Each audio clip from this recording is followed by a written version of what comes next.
Right here you have Jimmy Butler isolated against Jrue Holiday at the 3-point line. Just for reference, Jrue Holiday is considered the best perimeter defender in the league and was voted the best overall defender in the league by his peers. So what does Jimmy do? Pump fakes the 3, drives into the chest of Holiday, pump fakes again and again, lulling Jrue into a false sense of security just like a boxer before landing a knockout punch. Now that might just be one play, but for the people that continue to forget just how dominant Jimmy Butler is in the playoffs, it's cooking the opposition's best defenders play after play that will remind everyone, because he wasn't done cooking Jrue. Right here Jimmy has Jrue on an island. No screen, no asking for help.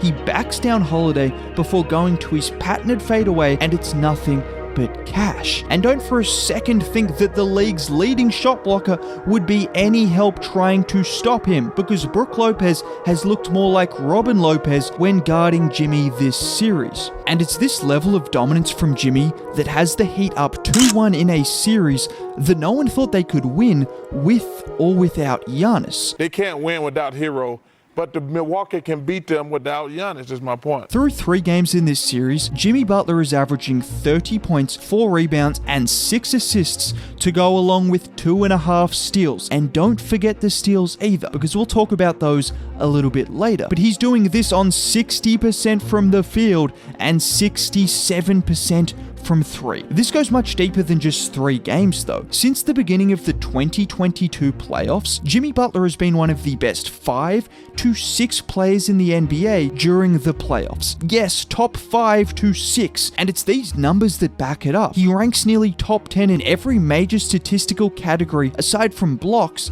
and he's still capable of blocking some shots here and there as well. Just to truly put this into perspective, right here are 4 unanimous top 10 players and 2 unanimous top 5 players. These are their playoff numbers since 2022 compared to Butler's. But yet people choose to overlook some of these absurd numbers from him on both ends of the floor because he didn't average 30 points a game in the regular season. Do I need to remind you that he sent home and thoroughly outplayed both Joel Embiid and James Harden last year, leading to this legendary clip?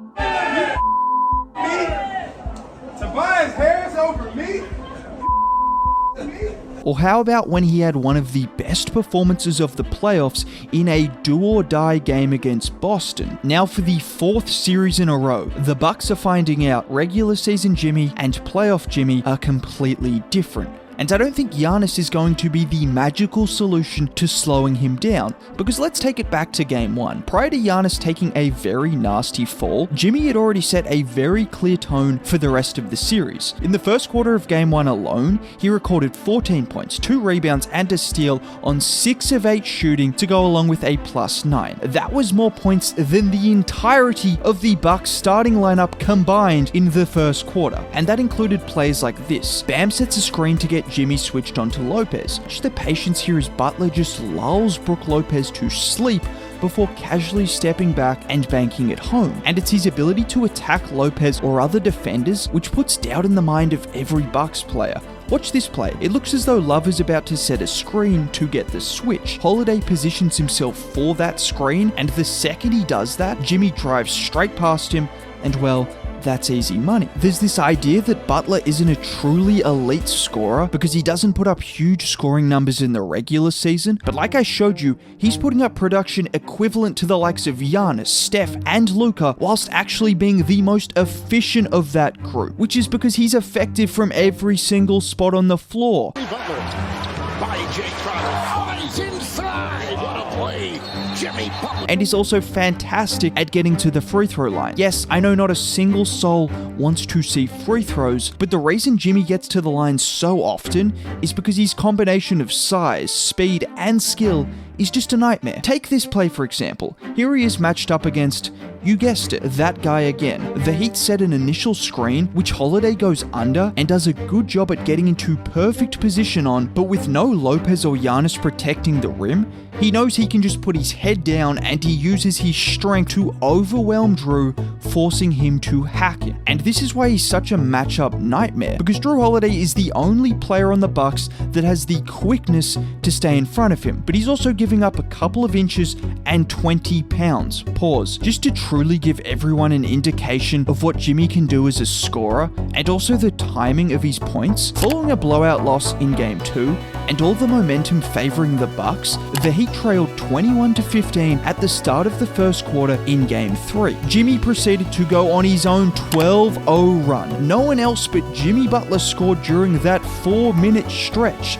On this first play, well, not much needs to be said. On the very next play, he has Jrue Holiday guarding him. That doesn't matter at all, as he backs him down before going to his fadeaway. He then has Bobby backing up all the way to the free throw line because he knows Jimmy will blow straight past him if he doesn't. So instead, he just hits the three. And after knocking down a couple of early threes, he's smart enough to use that to his advantage, hitting Connaughton with a pump fake before drawing the foul. And then just to finish things off, Jrue decides he doesn't want to risk fouling Jimmy from beyond the arc, so he just cashes it home instead. He also made sure to force a turnover during this run by helping over on this play, deterring Jrue at the rim and forcing a bad pass. But there's a real reason the Bucks are in trouble this series. Everyone seems to think Giannis will return and everything will be solved, but at the very least, this series is going back to Miami for a Game 6 and potentially Milwaukee for a Game 7, and that means Mr. Butler